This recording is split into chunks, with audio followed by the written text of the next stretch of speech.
कधी कधी आपण आयुष्यातला सर्वात मोठा निर्णय भावनेत घेऊन टाकतो, स्वतःचे घर. हे स्वप्न प्रत्येकाचं असतं, पण हेच स्वप्न कधी कधी आपल्या भविष्यावरचं ओझं बनतं. कारण घर घेणं म्हणजे फक्त EMI भरायची गोष्ट नसते.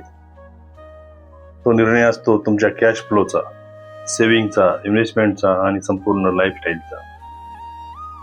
अनेक लोक उत्पन्नाच्या 50% पर्यंत EMI घेतात आणि मग उरलेलं आयुष्य फक्त EMI भरण्यातच जातं. इमर्जन्सी आली, नोकरी गेली किंवा अचानक खर्च आला, EMI मात्र थांबत नाही. अनेक लोक संपूर्ण सेव्हिंग डाऊन पेमेंट मध्ये घालतात आणि मग लिक्विडिटी संपते. इन्व्हेस्टमेंट थांबते, कंपाऊंडिंग थांबते आणि वेल्थ क्रिएशन थांबतं.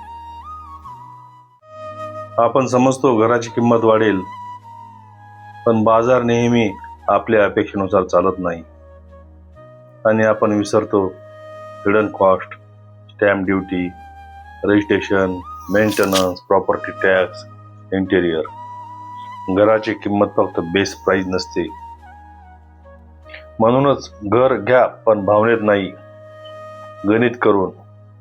कारण चुकीचा होम लोन तुमच्या आयुष्यातील 20-25 वर्ष बांधून ठेवू शकतो.